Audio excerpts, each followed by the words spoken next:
dia, bom dia, bom dia, bom dia.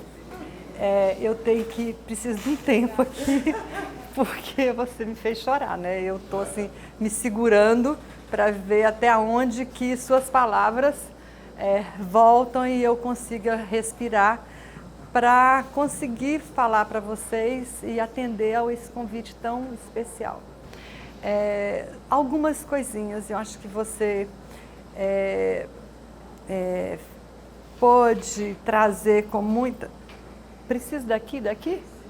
Tá. Com muita emoção para mim, né, o que significa eu estar aqui hoje, né? Eu acho que é alegria, muita alegria e muita gratidão. Eu sou filha dessa casa. Eu sou formada pela primeira turma do primeiro curso de pós-graduação da Universidade Federal de Sergipe. Então, assim, foi um fato, um fenômeno tão grande que a universidade ela sai dos cursos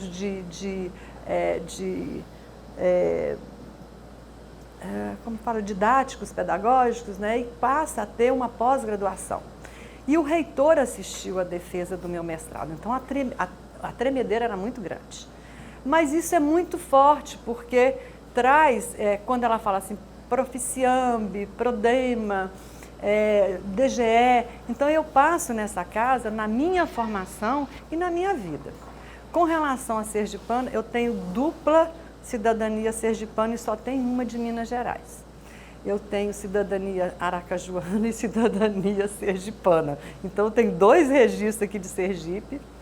Vim para cá com 26 anos, estou com 67. Eu acho que Sergipe é o longo da minha vida. E a Universidade Federal de Sergipe é a minha casa que dá sentido a essa vida.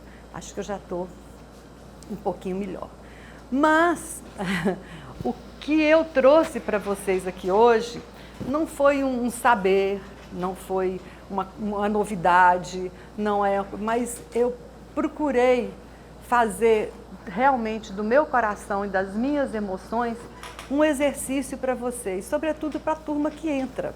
Vocês acabaram de entrar numa seleção com projetos que também fazem parte da vida de vocês, esses projetos, né?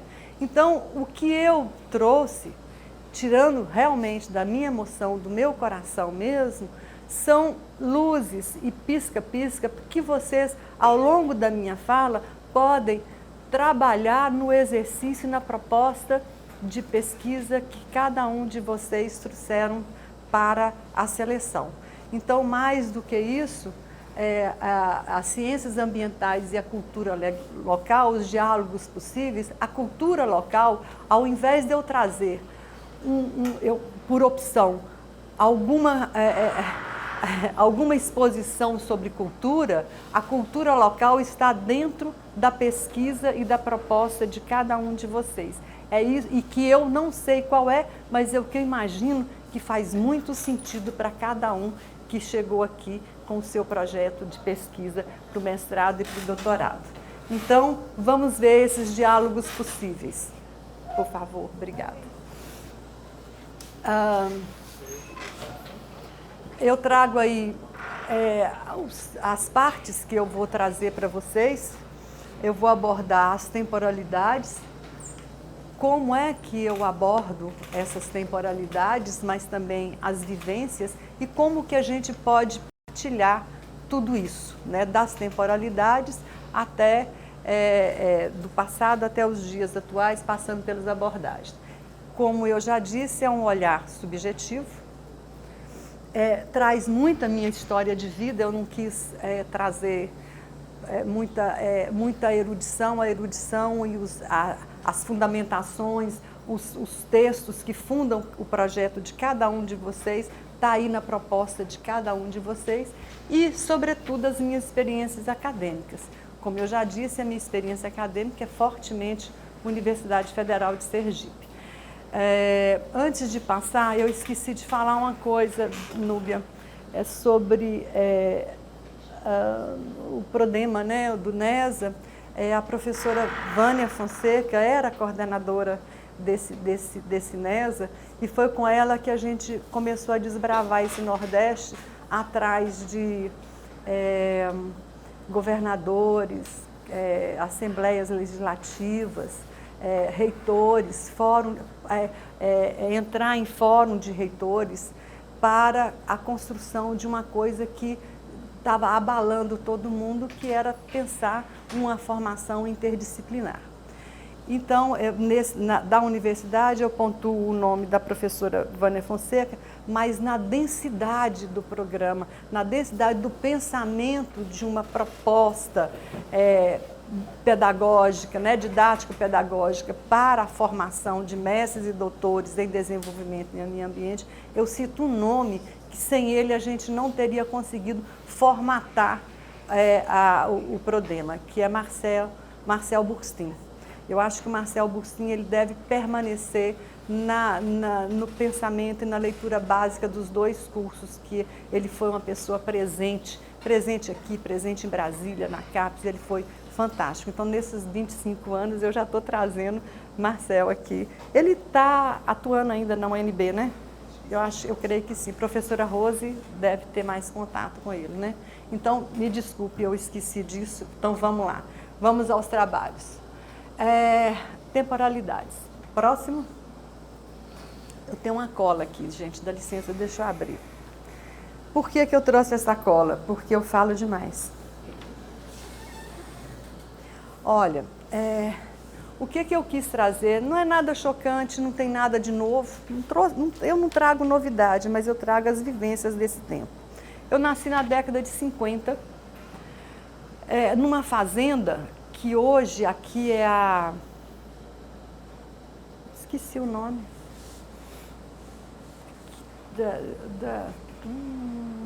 É uma fazenda. Ibura, antes do Ibura era o quê? Deixa quieto. Numa fazenda, eu nasci, isso é emoção, eu estou muito emocionada. Eu nasci numa fazenda que foi criada no final, logo do pós-guerra, pelo governo brasileiro, para a agricultura do Brasil se modernizar e ganhar os cerrados. O cerrado era um solo pobre, de ninguém, era os Gerais, era quase um nada, era um vão, né? Era um vão. Quem lê Guimarães Rosa tem a noção da imensidão e da profundidade de ser e de estar no cerrado. Eu nasço numa fazenda dessa, do Ministério da Agricultura, cujo propósito e objetivo era trazer tecnologias, experimentos para a modernização do campo brasileiro. Então, na minha primeira infância, eu vi calagem de solo. Hoje eu sei falar isso, né? Calagem de solo. Hoje eu tenho a noção de que nesse tempo era um marco, que esse tempo eu nasci e convivi com um marco paradigmático do pensamento e da postura.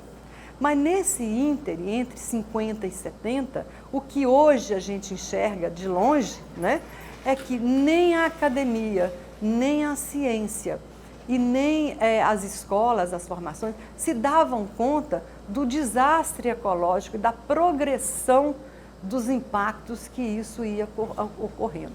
A diferença para uma agricultura moderna de 1990 para 1950 é gritante, né? Mas o que aconteceu neste meio termo entre a relação nossa da sociedade com o meio foi uma revolução, o próximo, por favor, uma revolução científica e tecnológica enorme, mas para conter uma contaminação. Eu trago a contaminação recente. Como eu estou em temporalidades, eu posso brincar com esses tempos, né? Eu trago aqui o ano passado, Paraopeba, o Rio São Francisco, ali na altura de Pirapora, o próximo. O desmatamento, aqui não é nem o desmatamento, é a artificialização total do rio. O Henrique Leff, ele vai falar na racionalidade econômica, que vem trazendo isso. As enchentes, que a gente aqui no Baixo São Francisco, 90, se não me engano, 88, 89, uma coisa assim, foi a última enchente que a gente teve por aqui. E ele coloca com muita presteza do choque entre o saber e o poder econômico. Então, como que as contradições do capitalismo eles vão trazendo essa racionalidade econômica. E quem é da geografia tem um papai chamado Milton Santos, que ele vai falar da coisificação da natureza pelas sucessivas revoluções tecnológicas. Então, eu abraço aqui tanto o Henrique Leff como o Milton Santos para fazer essa síntese nessas figuras de como que essa racionalidade econômica foi nos cegando, foi trazendo panos, camadas de que a tecnologia é possível, de que pode-se conviver com a técnica parando. Nós estamos aqui em Aracaju nesses dias com marés de 2,40, que eram raras. Quando eu mudei para cá, na década de 80, a gente olhava a tábua de maré, aqui e acolá, um ano, uma vez no ano, 2 vezes no ano, a gente tinha uma maré de 2,20. A maré de 2,40 está ficando comum. Se isso não é aquecimento global, não sei o que a gente vai chamar disso. Veneza não tem jeito, Aracaju não tem jeito, Nova Orleans não tem jeito e tantas outras cidades não têm condição, porque estão no nível ou abaixo do nível do mar. Então, ou você cresce em aterro, né, ou você vai parar o mar lá na boca do rio Sergipe. Então, vamos lá. Mais um, por favor. Aí, como eu estava colocando, as escolas, as universidades, as escolas primárias, a sociedade não se davam conta até os anos 70. Então, entre 40, 50, 70, mais ou menos, de que isso poderia causar impactos irreversíveis no meio e na nossa relação. Tem um termo muito forte que eu não sei se em trabalho de alguém pode usar, a diáspora. Nós já nos imaginamos sendo deslocados? Para onde nós vamos? Em qual condição que nós estamos saindo? Nós vamos sair das nossas casas numa condição de diáspora? É essa a condição, não só nós. Quando eu falo nós, estou falando Aracaju, mas estou falando de vários povos, várias cidades, várias comunidades espalhadas no mundo todo, né? Qual é a condição que a gente está? E eu trouxe aí os movimentos da contracultura. Então, paralelo ao movimento da contracultura, que eu vivi muito isso, eu estava entrando na universidade, óbvio que eu era uma jovem rebelde, né? Então isso traz muito o meu tempo, com o movimento social. Eu trago mais uma vez, lembrando o Leff, que ele vai trazer em oposição ou no contraponto da racionalidade econômica, a racionalidade ambiental, que é um conceito, mas também é uma praxis. Uma praxis é para ser agida, para agirmos, para a gente agir e estarmos atentos. E o Sachs, ele vai muito trazer a dimensão ambiental dentro do modelo e da matriz de desenvolvimento econômico. Ali é um sociólogo e aqui é um economista. O Leff, ele sai da academia pensando a sociologia e a interdisciplinaridade na academia, e o Sachs, ele sai da academia para os organismos mundiais. Ele vai se prestar muito ao pensamento da Organização das Nações Unidas, que ele trabalhou por muitos anos no PNUMA, que é o Programa das Nações Unidas para o Meio Ambiente para a América Latina. Então, ele influenciou muito do México até a Argentina, mas dentro dessa dimensão econômica, pensando o desenvolvimento econômico, o desenvolvimento sustentável, colocando a dimensão ambiental ali dentro, mas o Leff traz a academia, vamos pensar essa densidade acadêmica. E eu gosto de parar um bocadinho aqui para vocês pensarem assim, olha o termo, o conceito ecossistema. Quem é biólogo da área de biologia, levanta a mão aqui para me ver se até onde que eu falo. Ninguém? Você vai dar aula, mais, beleza. O eco é casa, né? O ecossistema, a noção de ecossistema vai sair da segunda lei da termodinâmica, olha, da física, do pensamento positivista puro. Então vamos pensar esse modelo, né? E sai da academia. Então ecossistema, toda a evolução, estou falando lá de 1950, foi onde eu comecei, até os nossos dias, há uma evolução científica e do conhecimento, até da bioengenharia, fenomenal que sai desse conceito de ecossistema. Mas o Sachs, ele vai pensar no desenvolvimento, no ecodesenvolvimento, que é o termo que ele sai, numa reação das universidades e dos institutos, uma reação da população, uma reação dos movimentos sociais. Então, aquele movimento de contracultura, e ali é Paris em 68, né? Essa revolução acadêmica de Paris em 1968, que provoca, olha, nós não queremos mais o ar poluído, não queremos mais água suja, não queremos mais chuvas ácidas. Aí a academia sentiu um soco na barriga, assim, temos que pensar alguma coisa. Então eu estou dando para vocês como que nós evoluímos nesses 50 anos. 1950 para cá é quase 70, né? Tá, eu estou com quase 70. Tá bom, tá bom. Como a gente evolui, sabe? Tanto em termos da academia se tocou pelos movimentos sociais, né? E o termo que sai da ciência dura, da física dura, para o ecossistema até hoje, para as biotecnologias, nós evoluímos demais. Nós evoluímos muito no conhecimento, mas a gente está preso e paralisado no sentimento e na ação para com isso. Então, esse paradoxo que a gente convive hoje, ele é muito grande. Então, a gente está convivendo, sim, em Aracaju, no nosso cotidiano, o aquecimento global está nos afetando, sim. Né? Então, como que a gente vai continuar a agir sobre isso e com isso? Então, acho que tem muitas luzes aí para as pesquisas de vocês. Eu recebi isso aqui semana passada. Quem mais recebeu isso? Foi em rede social. Bacana, né? Esse professor, ele chama Leandro Javarini. Ele está na internet.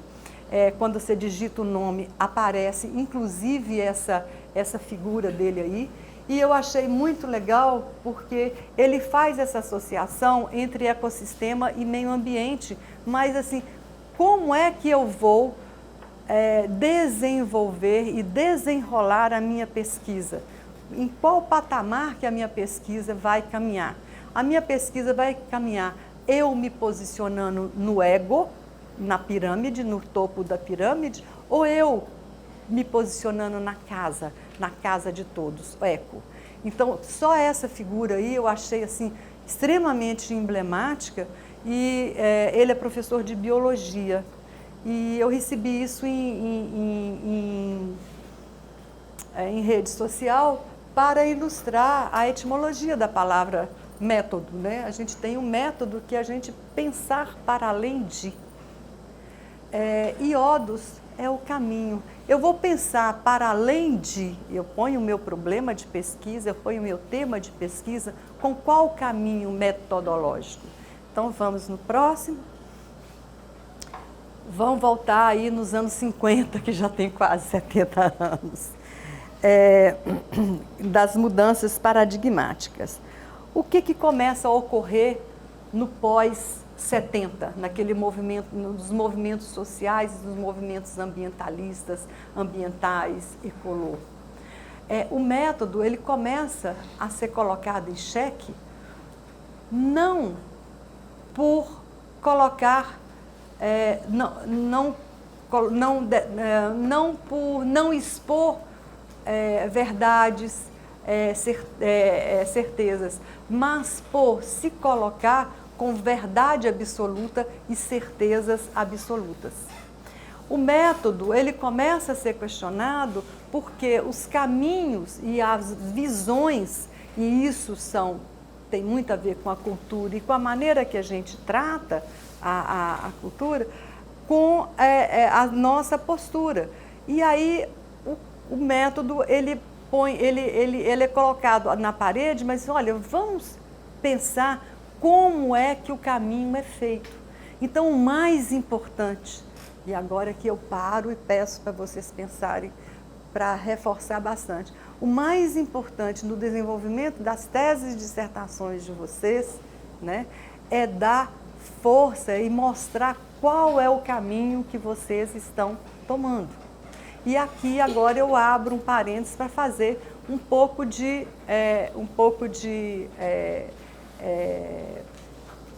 luzes, pisca-pisca para vocês, de maneira que a gente tenha a noção exata de que não há um método universal, uma verdade total e absoluta, mas sim, vamos lá no próximo. Eu pergunto, na problemática que vocês trouxeram para a dissertação e para a tese de vocês, vocês estão muito preocupados ou se vocês se posicionam na centralidade da sua pesquisa, do seu projeto, nas relações, nas dinâmicas, em como que vai evoluir? Vocês estão focados nas percepções? Não, o meu trabalho eu quero trabalhar a conscientização, contexto cultural, eu estou muito preocupado com o significado disso ou daquilo. Eu quero saber quais são as intenções, as intencionalidades deste ou daqueles sujeitos ou grupos, enfim. Eu estou muito preocupada, a centralidade do meu trabalho está focada nos processos contextuais. Eu trabalho exatamente com a dialética da realidade, num contexto de dinâmicas complexas. É isso que eu quero que vocês perguntem a vocês mesmos. Traduza, faça uma leitura transversal das dissertações e das teses de vocês para vocês se posicionarem nas abordagens funcionalistas, estou sintetizando, fenomenológicas e materialistas históricas. Um não é mais do que o outro. O materialismo histórico não é melhor que a fenomenologia não é melhor que o funcionalismo, e o funcionalismo não é melhor que as duas anteriores. O que é bom é fazer com caminho claro, é pisar num caminho metódico com clareza.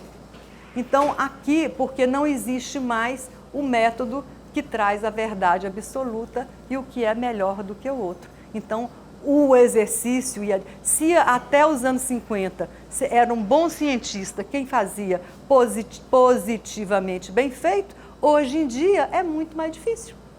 É muito mais difícil porque você tem que fazer, né, com clareza. Além de ser bem feito, você tem que fazer com clareza. Porque você tem que mostrar para os outros métodos o seu ponto de vista, a sua abordagem e o seu caminho. E mostrar caminho, às vezes, é muito difícil. Muita gente coloca o método em um parágrafo. Ó, meu método é esse. O método não explica. O método abre caminho. Ele não é o fim, ele é um meio. Então, eu não posso fazer uma frase e dizer meu método é estruturalista, meu método é materialista e ponto. Não, eu tenho que mostrar como esse caminho foi feito. Então, mais um pouquinho disso. Vamos? Eu acho assim, vamos dar um nome nessas abordagens e detalhar um pouquinho mais, que vocês vão, ao longo deste ano, sobretudo este primeiro ano, trazer à tona determinadas procedimentos que são muito, não característicos, que dão corpo a esses caminhos metódicos. Estuda fatos, uma observação meticulosa. Eu estou trabalhando para, ao término, me possibilitar traçar generalizações, generalizar. Parte da busca das relações é ancorada pela objetividade científica que valida o método. Eu vou usar muito como técnicas, muito questionários, não é só, mas eu estou passando bem rápido, né? Senão a gente fica aqui 60 horas. E as estatísticas. A fenomenologia é o fenômeno que presentifica e é o fenômeno que vai trazer como que eu subjetivamente vou me posicionar como pesquisador frente a esse fenômeno. Então, a parte de uma questão, ela vai ser orientada e ancorada pela crítica e pelo interesse do fenômeno. Como é que eu vou validar? Eu vou validar no processo. Então, eu tenho que fazer esse jogo do eu sujeito e com eu pesquisador, subjetivamente, com os meus sujeitos para ir validando. Então, eu tenho um arcabouço maior e no caminho eu vou fazendo a minha validação. A observação, a entrevista, o levantamento de documento. Em todos eles, eu acho que eu não coloquei, o registro fotográfico é fundamental. A fotografia, ela não mais ilustra tese e dissertação de seu ninguém. É impossível. A fotografia, ela tem que estar atada ao conteúdo, ao objetivo e ao que o pesquisador se propõe a estudar. Eu me esqueci de colocar isso. E o crítico dialético vai entrar na dinâmica da realidade e parte da crítica ela vai ser ancorada pelo interesse em desvendar. Não gosto muito do desvelar, eu gosto muito do desvelar. Conflitos de interesse e a validação fundamentada na lógica do processo. Então, é a pesquisação, a pesquisa participativa, elas estão na centralidade da posição do sujeito pesquisador com os seus sujeitos e com o seu objeto de análise. Passei bem rápido, mas porque isso vocês vão ser bem detalhados.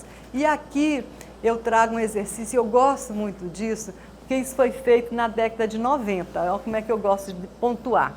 É uma socióloga e ela foi chamada a refletir sobre conflitos ambientais. E ela falou assim, bom, vamos ver a partir dos objetivos, né, dos problemas. Então, qual é o problema que existe aqui na minha frente? Qual o conflito que eu tenho para tratar e gerir e mediar? Obrigada. Ela cita várias, aqui na primeira coluna, eu dei uma síntese. Mas o que é o mais importante, eu acho, aqui para vocês, é ter ali que o fórum central é na ciência. Vocês estão na academia. Ao estar na academia, vocês estão em formação. Por mais que o objeto de estudo de vocês e a pesquisa de vocês levem à pesquisação, à ação, sobretudo proficiambi que tem na formação, por mais que isso esteja aqui na frente, a dissertação, o texto da dissertação, o texto da tese não é o texto cidadão. O cidadão, ele está fora da universidade, embora o seu texto acadêmico seja um texto que está posto para mudar a realidade, para debate social, mas a estrutura e a redação, ela é um texto acadêmico. E como a academia tem toda esse ritual a ser cumprido. Essa diferença é muito difícil para a grande maioria de vocês, não é a minoria não. Mas as armadilhas, a falta de clareza, a ambiguidade e o conflito que às vezes a gente está no desenvolvimento da nossa pesquisa e surge um conflito. Meu Deus, como é que eu vou trabalhar isso? Como é que eu vou limpar isso?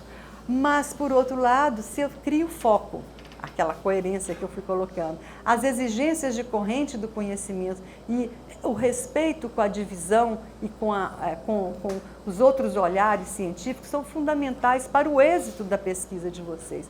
Então, eu trago aqui essa centralidade. E como também de armadilha, é o lado político. Eu acho importante você não existe, daqui para cá eu sou acadêmica, daqui para cá eu sou política. Não, nós somos seres políticos, mas é a condução do texto e a condução do raciocínio, o desvelamento desse problema, ele tem que ter um encaminhamento, uma condução acadêmica, é nesse sentido. Mas os riscos políticos, eles estão ali presentes naquela coluna da contestação com bastante clareza para vocês. Então, já na terceira parte, saindo aí dessa metade,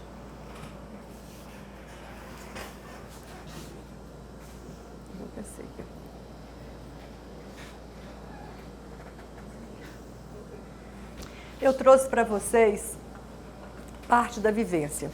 Eu comecei falando para vocês que eu nasci numa fazenda lá, eu não falei o município, Sete Lagoas. Sete Lagoas é a boca do sertão, isso eu acho que eu falei. Então, até mais ou menos aquele limite de Sete Lagoas, era um mundo próximo de Ouro Preto, da mineração, que levava o ouro para a coroa, enfim. E dali era o nada, eram os Gerais. Tal. Essa vivência, esses Sete Lagoas, é bacia do Rio São Francisco. É isso que eu estou querendo colocar aqui nessas vivências. Então, do meu nascimento para o TCC que eu fiz na geografia, eu falo ano, 1974, sobre mudanças na agricultura numa subbacia do Rio São Francisco, passando pela minha dissertação de mestrado, pelo meu doutorado e por questões até hoje que se colocam, eu vejo problemas e questões que eu posso refletir e fazer um trato e trazer uma contribuição acadêmica e trazer uma contribuição para essa relação da sociedade e natureza. Então, por isso que eu chamo isso aí de vivências e trago da minha vida um pouco de uma questão que apareceu muito recentemente. Gostei de Luiz Carlos estar aqui, que o Luiz Carlos vai me ajudar muito aqui agora. Mas eu queria trazer para vocês, separei um pouco, é mais complexo, mas eu trouxe a observação. E na observação, tudo que a gente olha, se a gente é capaz de ver, nós temos a condição de ver, né? Vamos olhar.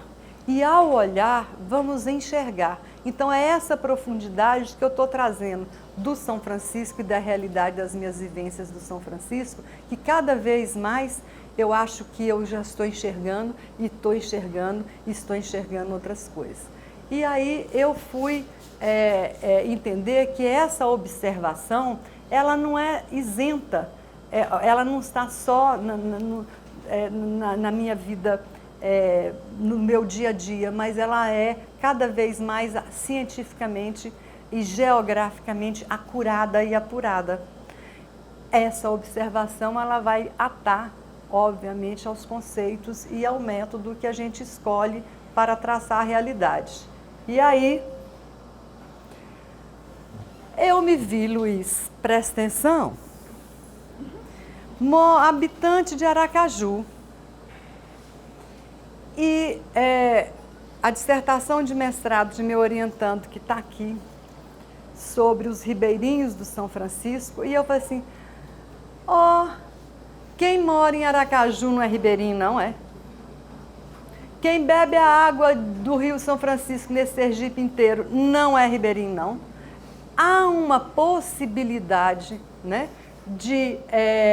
do morador de Aracaju ser ribeirinho. Então vamos para o mapa da DESO, que foi o... Como é que chama, que eu brinco muito, eu falo o nome? Hein? Cláudio, eu falo Cláudio. Cláudio encaminhou para mim. Ele não está bom, pode passar. Ele não está bom porque eu acho, me explicaram o seguinte, que quando a gente vai fazendo, criando slides, ele vai piorando. Mas o que está vermelho, de longe está dando para ver uns traços em vermelho, são as adutoras e o sistema de adutoras da Companhia de Saneamento de Sergipe, que vai cruzando e vai se interligando. Então vai ocorrendo uma misturinha e eu vou ter sempre todo o Sergipe, praticamente quase todo o Sergipe, você vai saber desse número melhor do que eu. Eu fiz isso, ele passou os dados e tal, eu fiz isso para Sergipe e fiz para Alagoas, mas aqui eu não vou ficar me alongando para vocês não.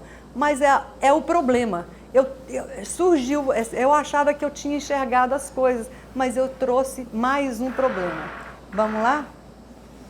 Então, o caminho ao encontro do ribeirinho. Metodicamente e metodologicamente, eu tipifiquei para meu raciocínio, para minha reflexão, 3 tipos de ribeirinho. O primeiro ribeirinho é aquele que mora, que está lá no rio, e que aí ele fez a dissertação de mestrado dele aqui agora, encontrou esse ribeirinho maravilhosamente bem, e que ele não é único, ele também é plural, certo? O segundo tipo de ribeirinho é aquele que eu encontro meus amigos aqui, olha, eu sou de Piranhas, olha, nasci em Propriá, e eu puxo, como é que era o rio? Como é que era a sua vivência? O rio nunca sai de mim. Então é aquele rio que está na memória, o São Francisco que está na memória. E agora a gente chega da minha questão de pesquisa, que eu coloquei, o ribeirinho das adutoras. Somos nós, cidadão urbano ou cidadão rural, porque tem muitos perímetros rurais, que consomem, desculpe o erro de português ali, que consomem as águas do rio. Muito bem, um é materializado pelo cotidiano, está lá dia a dia, o rio está na tua frente. O segundo está circunscrito à memória dele. E nós aqui, ribeirinho das adutoras, nós estamos com um rio artificializado que a gente não enxerga. Se muito a gente enxerga, são as adutoras. A água é paga. Eu estou pagando a água. Quem paga, eu vou entender isso como ribeirinho, pouco ou nada eu percebo do rio, mas eu bebo a água do rio. Então vamos lá. Os da beira do rio, eles são identificados pelas práticas, então eu já estou entrando nas categorias, né? Já estou categorizando nas práticas e nas vivências. Os que já habitam à beira do rio, estão distantes, eles vão trabalhar nas lembranças. Oi, linda, tudo jóia? E os da beira da adutora, pela percepção de que o rio pertence ao seu cotidiano. É possível unir?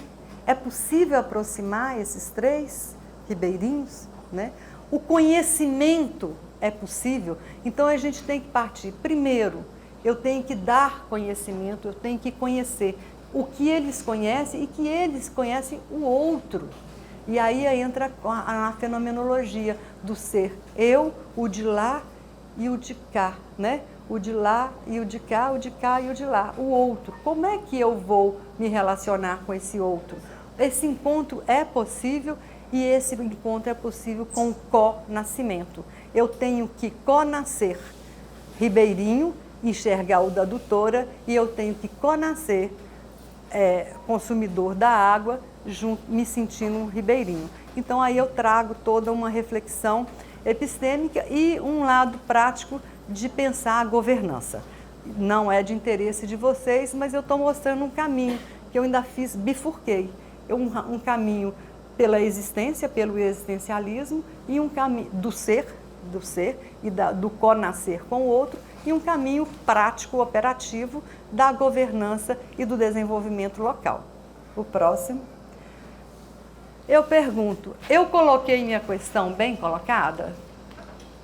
Foi claro para vocês quando eu coloquei que, embora eu tenha vivido todos esses anos, eu ainda me questionei, ainda coloquei uma questão sobre o Rio São Francisco, eu ainda estou tentando enxergar. A pergunta de vocês, do trabalho de vocês, do projeto que vocês estão entrando, está bem colocada? Está clara? A busca teórica metodológica procede com relação ao que nós colocamos em questão? Pergunte isso para vocês.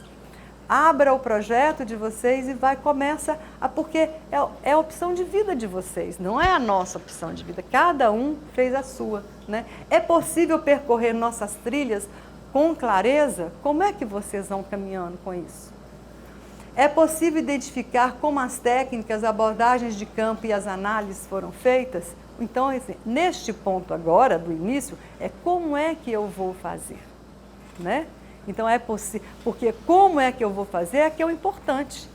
Não é importante eu botar debaixo do braço, meu método é estruturalista, meu método é existencialista e pronto. Eu não estou explicando nada se eu falar isso. É como é que eu vou fazer e construir este caminho com base numa abordagem existencialista. Essa quarta questão é que é o eixo maior que vai conduzir vocês nesses próximos anos de vida acadêmica de vocês. Por favor. E aí aqui eu trago três máximas, 3 mínimas, 3 condutores, 3 vocês imaginam e absorvam como queiram. A humildade acadêmica, a transparência metodológica e a coerência metódica. O que é humildade acadêmica? Abaixar a cabeça? Não responder? Assentar? Me calar? Tremer? O que é humildade? Né? Então vamos buscar a palavra ser humilde. Eu gosto muito de citar Confúcio. Confúcio fala que o grande homem se conhece quando ele está no topo, porque ele é grande, porque sabe que vai cair. Ele é humilde. Ele é humilde. Hein? Essa é a humildade. Então os caminhos, agora uma brincadeira, cito Confúcio, agora falo uma brincadeira. Se você teve empatia com seu orientador, fique, porque vai brigar muito, vai xingar muito, vai sair muito bravo. Então a empatia é tudo, porque assim, aí é que está, no traço da empatia e da humildade, é o caminho acadêmico com os seus... porque a gente aprende, a gente é orientador, mas a gente está aprendendo, né? Eu estou aprendendo o tempo todo. Se eu estou aqui é porque eu tenho disposição de aprender e de ser humilde, e saber que um dia eu vou cair, um dia eu vou tremer, né? Mais ou menos por aí. A transparência é aquilo que eu coloquei para vocês e repito, a transparência não é o enunciado do método. A transparência é a exposição do caminho. O método não é o fim, ele é o caminho. Ponha tudo na cabeça, bem na cabeça. E a coerência metódica. Eu não posso, né, trabalhar em choque. Eu não posso trabalhar com percepção de ser ribeirinho com um questionário perguntando o que é ser ribeirinho para você. Não posso, né? Então aí eu estou destruindo todo o meu caminho metódico, certo? E aí eu coloquei caixinhas para cada um de vocês preencherem, né? Essa humildade, a transparência metódica e a coerência, elas estão nas dimensões da cultura e da ciência, local, regional, mundial, global, no subjetivo, transversalmente, na subjetividade no coletivo, institucional, legal, político, da casa, do programa, enfim, em qualquer dimensão que vocês queiram acrescentar. Por favor? Então, as escolhas são suas. Eu espero que não tenha sido uma aula de ensinamento, mas se eu trouxe indagações, inquietações na cabeça, no coração de um pouco, ou de parte de vocês, ou de eu já estou satisfeita, eu já alcancei o objetivo que eu vim fazer aqui, que é colocar a minhoca na cabeça de vocês mesmos, para vocês assumirem a sua vida, as suas escolhas de vida, os seus mestrados, os seus doutorados, de como que o Prodema e o Proficiente sejam sim, que vocês não se arrependam de estar em um e outro, e que suas dissertações e teses sejam tomadas como troféu de cada um, bom demais, quer dizer, é aquilo que eu quis para a minha vida, é o que cada um quis. Então, as angústias, elas vão ser muitas, né? Mas o troféu sempre chega, academicamente sempre chega. Então, muito obrigada.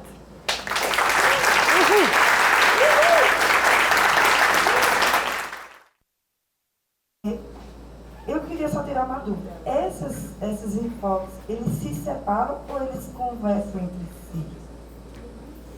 Mas nesse sentido, porque como elas são 3 pontos aqui, mas eu acho que todos eles você acaba passando por eles, né? E claro que um foco vai ser maior entre eles, assim.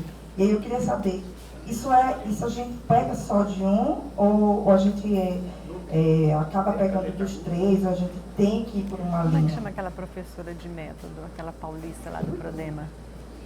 Como é que ela chama? Tem um livro sobre metodologia científica? Responda. Ela era professora lá no Prodema, gente. Benedita. Maria Benedita. Como que você chama? Flávia, muito prazer. Eu estou aqui perguntando à professora Maria José o nome da professora lá. Ela ainda está no Prodema? Não, ela se aposentou. Foi embora. Foi embora. É a professora Benedita, que ela trabalhava a metodologia científica e eu gostava muito de dialogar com ela. Uma coisa que Benedita sempre colocou é psicologia. Ela é da psicologia. Era da psicologia, era professora de metodologia científica lá no Prodema. E ela tem um livro muito didático que ela editou pela editora UFES, inclusive, e ela colocava o seguinte: não dá para carimbar, não dá para enrijecer toda técnica, porque assim, há autores que escreveram um livro dizendo qual que era a diferença de procedimento para técnica e qual que é a diferença de técnica para instrumentos, que não sei o quê. Então, assim, há uma nuance muito grande que a gente não pode enrijecer. Quando eu faço a caixinha, eu gosto, acho que vocês repararam nisso, né? Eu gosto de tipificar e qualificar para abrir os caminhos, abrir as ideias, não para fechar, não para carimbar. Então, ali é para você, onde é que você se sente mais confortável?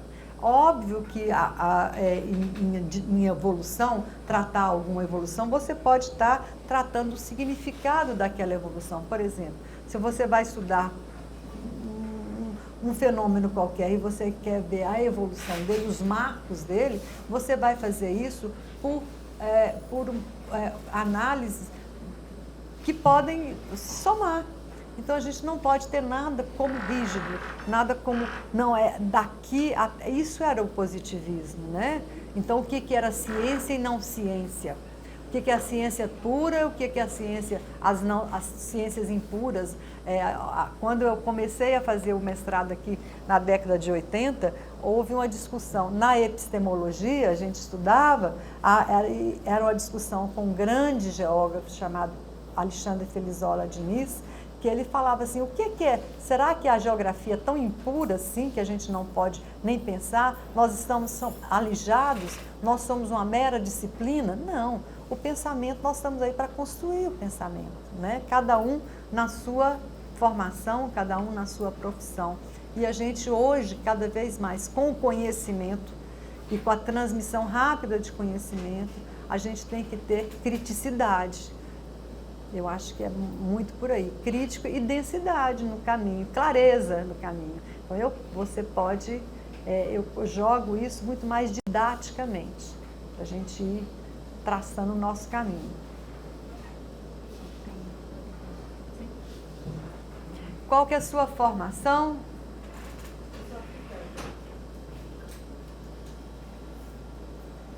Você diga a sua formação também, por favor? Obrigada. Boa tarde. Minha formação, me chamo Alesi. Alesi?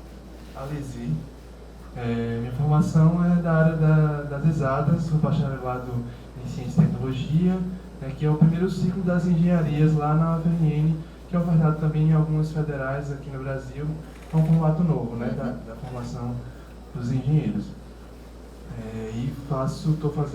Sou mestre e agora doutorando no Prodema, aqui na UFES. Obrigado, professora Maria Augusta, pela exposição, né? Muito aprendizado. E a minha pergunta, no que diz respeito, já pegando o gancho com o que da colega, né? A questão que a senhora dispôs as abordagens e enfoques. Aí estavam listados 3 abordagens e 3 enfoques. Essas 3 estão respectivamente ligadas, um enfoque corresponde a outra abordagem. O que você quer? Pergunta de novo. Olha para aí e pergunta que a gente volta ali. Isso. Em qual? Nessa ou nessa? Essa aqui. Tá. Se os enfoques associados. Estão associados. Certo.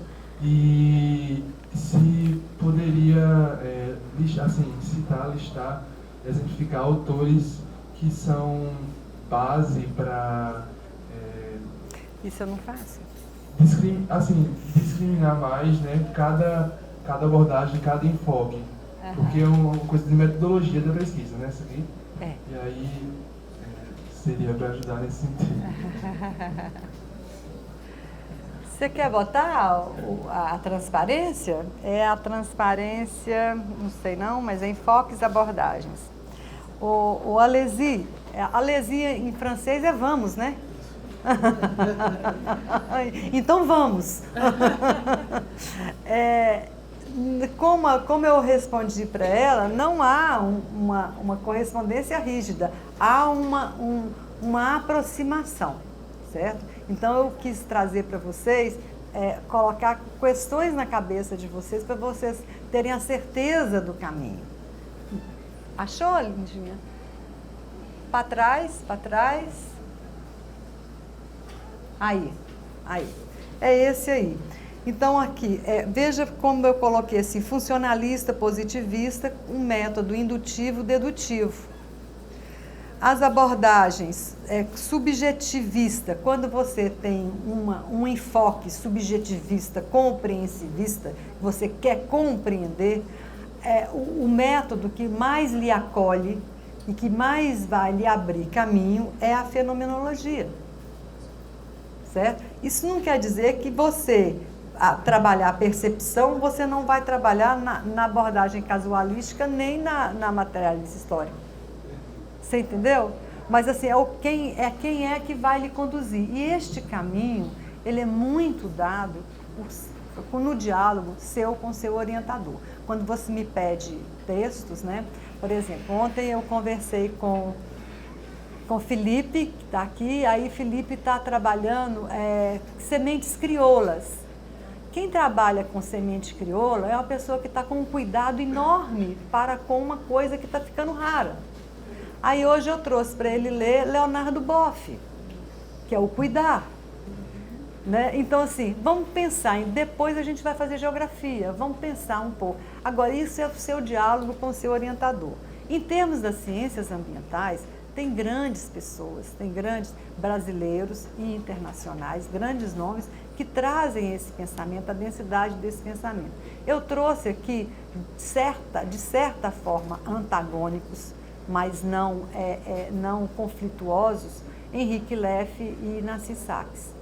Eu só trouxe esses dois aqui, que são a base, porque Prodema e Proficiambi, eles estão aqui nas ciências ambientais e na interdisciplinaridade. E eles são basilares para isso. Agora, muitos brasileiros, a sociologia é plena de contribuições, então em várias áreas. É preferível você trabalhar com o seu orientador, e eu dei o exemplo que eu tive com o Felipe aqui. Tá? Foi uma orientação ontem, né? Hoje eu já trouxe o livrinho aqui, hoje já está lá na pasta dele, certo? Então eu prefiro me resguardar, porque eu vou falar dos meus autores e não do seu problema que eu não conheço.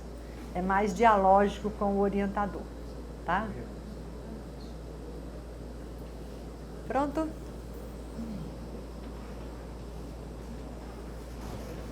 Já estamos no horário? Eu conheço ele de onde, Antônio? Do CPM. Ah, isso. É isso, bacana. Institucional. Uhum. Você tá joia? Eu tô assim, da onde é que eu conheço essa figura? Eu acho que faltava o chapéu. Bom dia a todos e todas. A professora Maria Augusta, que sempre teve a CBPD, né? Então, a gente se conhece lá. Na verdade, essa semana toda, esse corre-corre, essa grande quantidade de informações, eu que usei, né, fazer um mestrado, esse desafio que eu estou percebendo que a cada dia se torna mais, assim, digamos,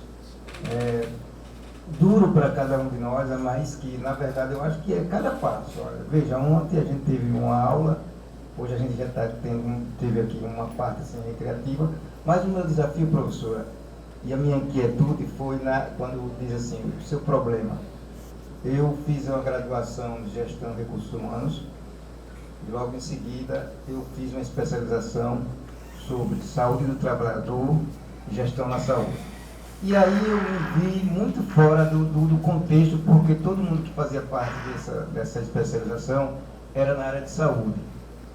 E eu tinha uma preocupação muito grande com a universidade, porque eu estou aqui desde 80, esse ano farei 40 anos da universidade, e vejo a universidade com todo tipo de formadores, de toda a área da saúde, de todas as áreas, professores, e tendo o hospital universitário, e sempre vi a DIASE, que quando a gente entrou aqui, foi até um local que eu sempre tive contato com os funcionários, que a saúde da universidade eu não via ter aquele setor como assistência à saúde do servidor. Então foi sempre uma preocupação.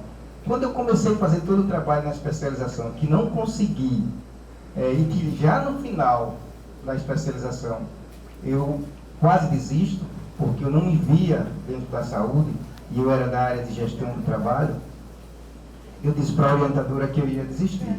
Ela, mas Antônio, você cursou, fez todo o curso e desistir no final. Eu digo, professor, eu não estou me sentindo, eu dou um passo para frente e 10 para trás, porque eu não consigo me ver nesse ambiente. Aí eu estava fazendo o manual de normas e procedimentos da CPPD, que era um trabalho que eu trabalhava na CPPD e que eram as normas da mudança da carreira do docente, a questão do estágio probatório, que é uma coisa que hoje eu mais trabalho com uma preocupação maior. E aí a orientadora viu eu fazendo, digo, também paralelo a isso, eu estou fazendo um trabalho que eu tenho que, além de estar cursando a especialização, eu fico aqui à noite fazendo o trabalho desse manual. Quando ela viu, Antônio, mas você está com um trabalho pronto, por que você preferiu fazer? Não, porque eu achava que tinha que ser uma contribuição na área de saúde. E aí eu mudei, em 15 dias eu tive que retomar o projeto e ficou aquele material sobre saúde do trabalhador. E aí, conversando, inclusive com o professor Jair e outras pessoas que fizeram, me incentivaram e motivaram a que eu pudesse colocar esse projeto, mas não já pensando só na saúde do trabalhador, mas pensando também na saúde ambiental. E aí eu lancei o pré-projeto, apresentei e foi aprovado. A responsabilidade aumentou mais ainda. As preocupações, não tenha dúvida, que são imensas.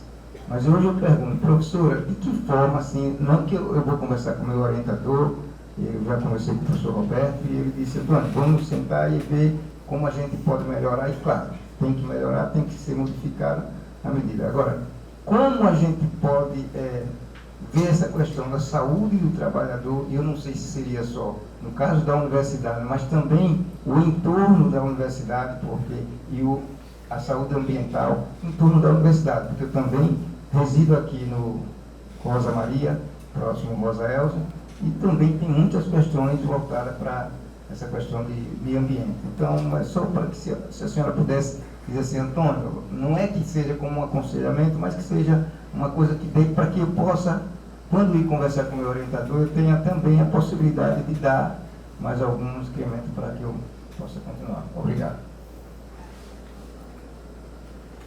Aqui. Danou-se, petecou-se, fala lá em Minas Gerais um negócio desse. Antônio, pegue uma folha de papel. Se você gosta de escrever, pegue 2 ou 3 e comece a botar a pergunta nessa folha de papel. Sem medo de ser feliz. Mas é mesmo, sem medo de ser feliz. Você botou várias questões, você colocou sua questão de vida, você colocou suas limitações de tempo, você colocou suas limitações com relação à saúde, que naquela época você não dava conta, mas que ficou guardado e que agora vai dar. Você colocou a relação sua de meio ambiente com onde você mora. 4 coisas colocadas, essas 4 coisas, lembra que eu falei? Se você pode ver, olha, e ao olhar enxergue os problemas nessas 4 coisas e vai botando suas perguntas. Porque as perguntas são suas, o trabalho não é meu. Né? Nosso papel aqui é de avaliar a coerência acadêmica do seu trabalho. Se o seu trabalho tem coerência acadêmica em termos teóricos e em termos metodológicos. E aí a gente vai falar assim, olha, aqui está um pouco fraco, aqui tem que melhorar mais. Isso a gente pode dizer. Agora, o que fazer, sai daqui, ó, sai do seu olhar, do seu ver, do seu olhar e do seu enxergar. Então, você põe uma meia dúzia de folha de papel do lado e sai escrevendo pergunta e vai conversar com o seu orientador. Acabou. Foi a resposta mais objetiva que eu dei aqui hoje. Fácil, fácil. Fácil, fácil. Mais alguma pergunta do tipo de Antônio? Está muito fácil responder.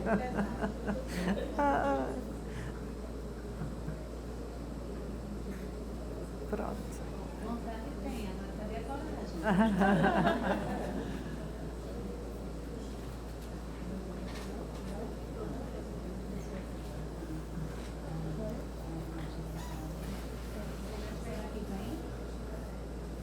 Bem, eu vou tecer apenas 2 comentários muito rápidos. Aliás, não é nem comentário, é agradecimento, né? Se me emocionar, é emoção, né? A gente é emoção.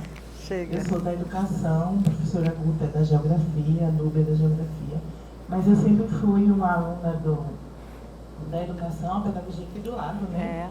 E como é do lado, a gente sempre fez muito trabalho junto. Núbia, a Cássia, o Mário, né? Eu sempre fui assim, uma ovelha negra no meu departamento. Eu gostava de ficar junto com os demais, porque tinha Paulo, tinha Miguel. O irmão de Paulo não era Miguel? Era. Eu vinha de Simão Dias, o Miguel vinha de Salgado, no mesmo ônibus. Miguel, saudoso. E aí, muitas emoções nessas estradas, a gente ficava sempre conversando no meio do caminho. Eu vinha de Simão Dias, o Miguel vinha de Salgado, e Miguel, por coincidência, era irmão de Paulo Imar, meu colega de trabalho, né? E aí a gente conseguia fazer trabalhos assim, muito bacana, né? O envolvimento na geografia, porque nós fazíamos um trabalho com os movimentos sociais, né? Eu trabalhava com a Sônia Meire, né? E nós fazíamos formação com os movimentos sociais e precisaríamos ter um envolvimento com a geografia que trabalhava com os movimentos sociais. Então eu estava deste lado de cá, nunca fazendo pedagogia, né? Mas fazendo a formação na pedagogia, dentro da perspectiva da didática, de ensinar. E aqui eu tenho com muito orgulho alguns alunos, né, lá da graduação, né? E aí a gente vai ficando mais madura, né? E vai ficando cada vez mais feliz. Então é assim, uma emoção muito grande, né? E eu acho que você está triplamente emocionado. Eu estou dupla, você está tripla. Né? Porque a gente ficava também escutando a professora Guta nas aulas que ela estava ministrando para os demais, e eu ficava sempre curiosando, né? Eu ficava muito curiosa. Eu sou uma pessoa muito curiosa, muito atenta, e aprendia muitas coisas.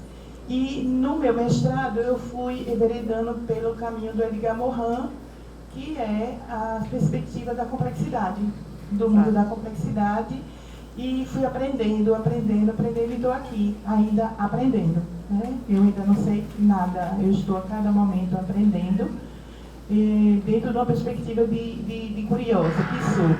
E de vez em quando eu fico assim, eu estou na hora de ir embora. Depois eu vejo olhando você, eu digo, não, nunca está aqui, eu vou ficar aqui até quando eu sair, né?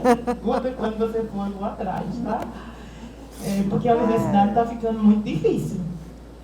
Tá? A burocratização está deixando a gente um pouco meio que engessado, desconfiado do mundo e do universo, e o papel tem que ser o papel, a jurisprudência está muito forte e não dá para a gente se engessar tanto fazendo ciência, nem fazendo discussão, nem fazendo serviço. Formação política, né? Fazendo formação política, eu acho que fica difícil, sabe, Guta? E vai ficar difícil. Eu estou num cenário pensando que vai ficar meio difícil. Mas eu quero, Guta, aqui em nome do Prodema, agradecer por toda a aprendizagem que você tem passado para o Prodema, as dissertações que você orientou do Prodema são balizadoras para entender como se trabalha dentro de uma perspectiva interdisciplinar. Dia desse, Guta me pediu uma dissertação de uma aluna dela, muito tempo atrás. Quando eu fui atrás desse texto, Cadê o menino? Para quem era? Para ele ali. Para ele. Quando eu fui atrás desse texto, que eu vi o texto, eu disse, meu Deus, que preciosidade. Era preciosa mesmo. É muito linda aquela dissertação. Muito linda aquela dissertação. E eu vejo o quanto que você estava além daquele tempo. E ainda estamos difícil de chegar àquele tempo, sabe? Porque é um olhar muito cuidadoso. E me foi também muito, muito gratificante dividir com você a orientação da Rosana. A Rosana é um espelho de menina, lá de Lagarto, que fez um doutorado preciosíssimo. E o quanto que eu aprendi com a Rosana e o quanto que eu aprendi contigo. Tá? Nós três. Nós três, né? Porque a Rosana... Encontro, um grande encontro. Rosana foi um encontro. Eu dizia, Rosana, lê a Heloísa de Rousseau. Lê a Heloísa de Rousseau, um romance super bacana. Aí eu trazia o romance. Ela lia o romance para poder entender o que ela queria falar da mulher. Depois eu dizia, não, a Heloísa não cabe. Você vai ler o Emílio de Rousseau, que é educação, lembra? Ela lia. E aí o diálogo entre eu, Guta e Rosana. A gente aprendeu tanto. E eu vou lhe dizer, viu? Eu desafiei os meus alunos da graduação a ler o livro de Rosana há 3 semanas atrás. E o livro foi um sucesso, virou uma paródia. Tá lindo, depois eu mando para você. Tá certo? Merece mesmo.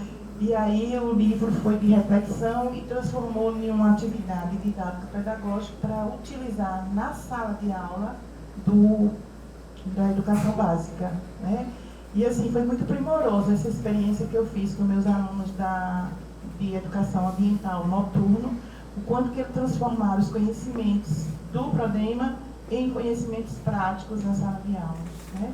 Tenho registrados todos, eu ainda estou precisando de um tempinho para colocar no Instagram do Prodema, porque eles me autorizaram, na última aula, terça-feira agora, que eu fizesse a publicização, né? E eles todos assinaram o documento, porque eu não vou usar a imagem de um aluno ou dos alunos apresentando a paródia, etc., sem o consentimento das pessoas, tá? Mas eu já tenho o consentimento deles e vou botar no Instagram do Prodema, porque foi um material produzido no Prodema, da construção de alunos do Prodema, e para dar visibilidade à educação básica eu tive essa sacada, né? Foi com a ajuda das minhas orientandas e dos meus orientandos do doutorado também, fazendo estágio de docência. Então, Guta, nós temos muito que agradecer e que você tenha muita luz divinal para você continuar a jornada, produzir mais, orientar mais e dividir mais com a gente a tua vida acadêmica, a vida acadêmica, né? Porque elas se implicam, né? Uma com a outra, né? Muita luz para ti. Nós te amamos, do Prodema, amamos você demasiadamente, tá? Um beijo no coração, bem grande. Sejam muito bem-vindos à turma do mestrado em Ciências Ambientais. É um curso que eu depositei muita energia, né? Na época da construção pedagógica dessa proposta. A energia de um mês, depois outro mês, depois outros finais de semana, né? E quando a gente deposita muita energia pedagogicamente em um projeto, é porque a gente aposta e acredita que esse conhecimento deve ser para além dos muros da universidade, chegar no bairro, chegar na escola, e a escola promover uma formação humana, né? Uma formação humana, humanística, efetivamente, onde a gente vai transformar, modificar atitudes e uma série de outras ações, né? É isso. Parabéns a vocês. Chegam com muito gás, sim, para saber que vai modificar, inclusive, suas atitudes enquanto pessoa, tá? É isso que eu desejo para vocês, Proficiando. Nós estamos ali do lado de vocês. E o Prodema, tanto do mestrado quanto do doutorado, porque eu sou 2 pessoas lá, viu? Uma hora eu sou doutorado, eu sou mestrado. Está à disposição para trocar essas figurinhas com vocês, né? E a professora Núbia, né? Eu agradeço muitíssimo a Núbia, a Rosana, cadê as outras? Giziele, Anésia, Luiz, né? Alberlene, né? Pelas trocas, né? A gente troca, assim, com o olhar, troca com a aprendizagem, troca na banca, né? Nas bancas de avaliações. É isso. Sejam muito bem-vindos. E os alunos do programa, a gente está dizendo bem-vindos, sejam bem-vindos. Nós amamos você, mas estude muito.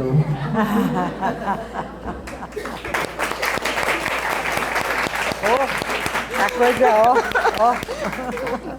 Tem nada.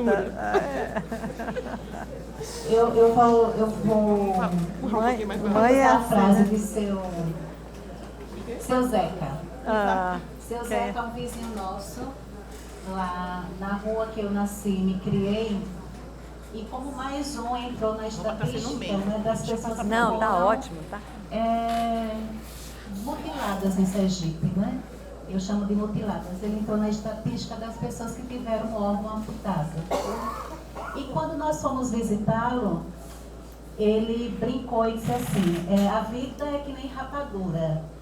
É doce, mas não é mole. Não é mole, não. Então, eu acho que entrar na pós-graduação é isso, né? É uma doçura, mas é duro, você tem que se esforçar. Porque se você não tiver coragem, você não chega ao doce da rapadura. Porque você se assusta com a dureza ali daquele. É o caso do Antônio ali, doce. ó. É o o doce sua. nosso, né? É uma identidade da culinária nordestina.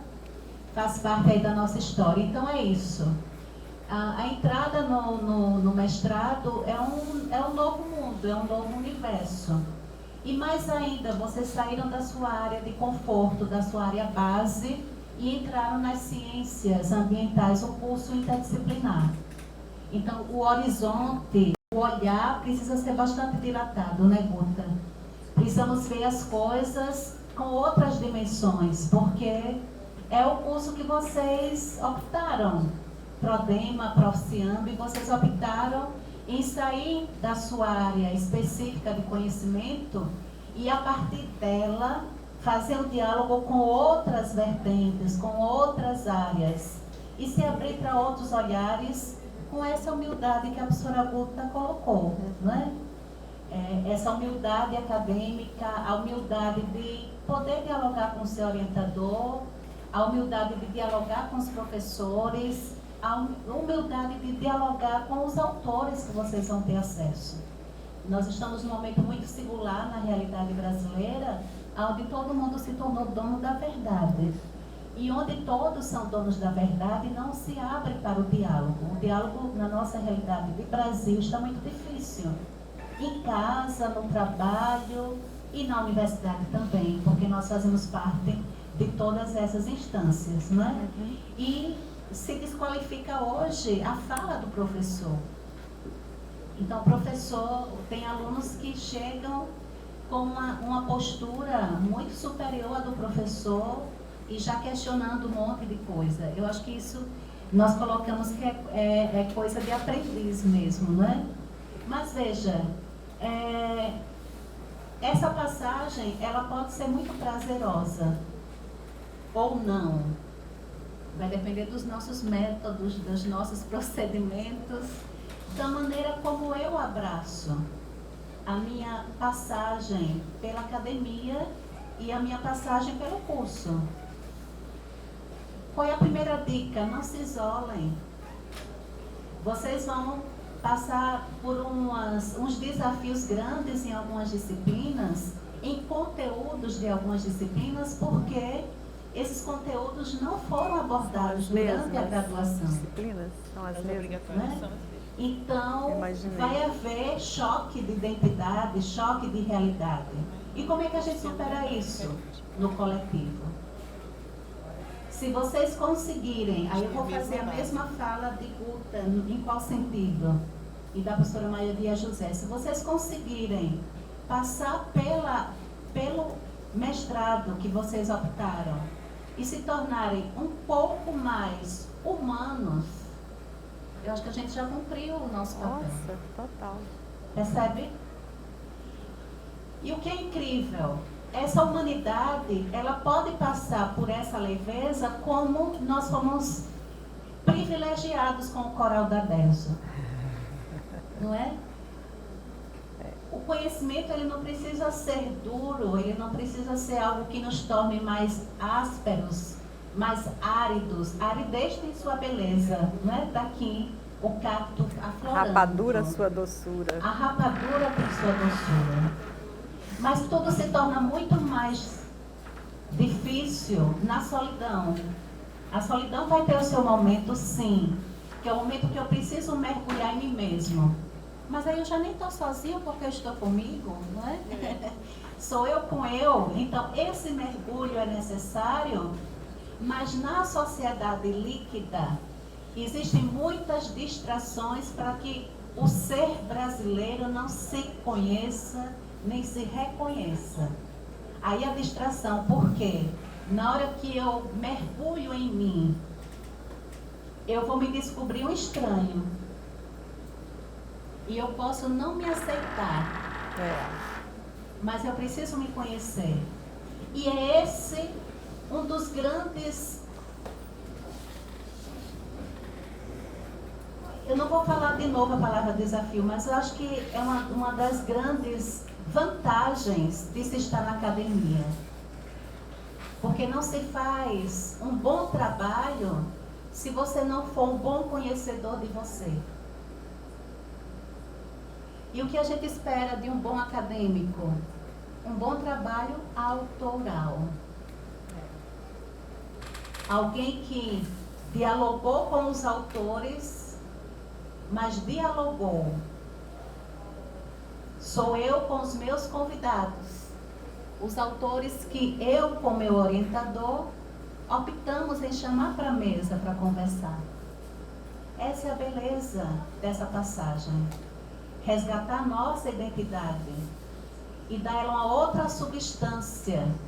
Porque as disciplinas, os diálogos nas disciplinas, esses momentos únicos que a gente precisa aproveitar ao máximo. Não é todo dia que a gente tem Guta conosco. Ai, ai, ai. Não, tem que ter todo dia, senão não volto, não.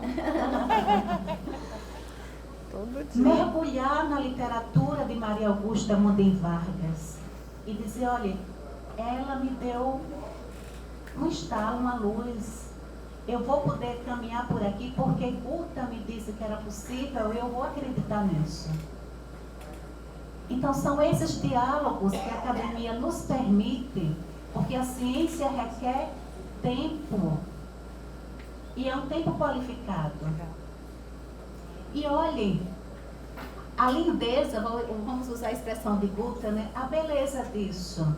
É você que está falando sobre aquele assunto. É a sua originalidade. O que é de novo naquela temática? Eu estou trazendo para a academia o meu olhar, que não é só meu, aí está outra humildade. Porque eu não sou a mesma pessoa. Eu sou fruto de todo um contexto, de toda a minha história, de toda a nossa caminhada que nós fizemos nesse coletivo. Porque eu não estou só. Em nenhum momento, em nenhuma instância. Então, que nós possamos utilizar, não é bem essa expressão, mas aproveitar, não é? Esse momento que Maria Augusta nos deu, nos brindou, que essa reflexão, essas perguntas, elas sejam alimentadas no dia a dia de vocês e que vocês tenham a possibilidade de estabelecer esse diálogo interrogativo com você, com seu orientador, com as disciplinas, com os autores que vocês têm acesso, com a temática de vocês, com o sujeito da sua pesquisa, com a sua área de pesquisa. E que nós possamos requalificar as nossas relações pessoais, interpessoais, no sonho que é possível de construirmos juntos possíveis uma sociedade melhor. E nós podemos dizer, essa sociedade já é melhor, porque nós estamos aqui. Nós queremos fazer essa diferença. E em nome desse compromisso, que Maria Augusta está conosco, que Maria José está conosco, que nós estamos aqui, que vocês optaram em fazer uma seleção para o mestrado, porque nós acreditamos que que a jornada não foi encerrada e que a jornada pode ser florida, que há colorido nessa jornada. É lindo nós enxergarmos no nosso dia a dia o carinho, a dedicação, o compromisso da professora Maria José.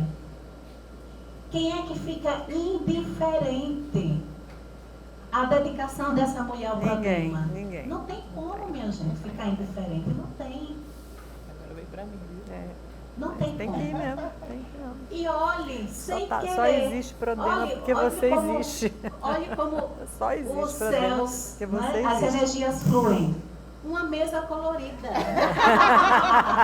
Feminina. Uma mesa feminina. Que bom. E que nós precisamos resgatar esse ser feminino. A sociedade está se masculinizando, né? Enxergando as coisas com muita objetividade, tudo vira número. E qual é o resultado? Não, a gente precisa equilibrar mais isso. O feminino precisa aparecer, por quê? As ciências ambientais são femininas. O cuidado que fiquei tão encantada, Leonardo Boff, por saber cuidar. O saber cuidar é do feminino. É o feminino também, mas eu não estou qualificando homem e mulher, né? É o feminino. O saber cuidar é do feminino, né? Então, que nós possamos nos somarmos nessa caminhada de construir algo melhor, juntos. E que esse Prodema, esse Profciamb nasceram nesse diálogo e vão continuar, tá certo? Então, Guta, receba o nosso carinho, Amém. O nosso afeto e a nossa gratidão. E que eu espero que esse momento você, na caminhada, tenha certeza dos lindos frutos que vai brotar dessa, Eu tenho dessa certeza, sua, eu acredito. desse seu encantamento e desse seu momento conosco. Tá bom? Nossa gratidão.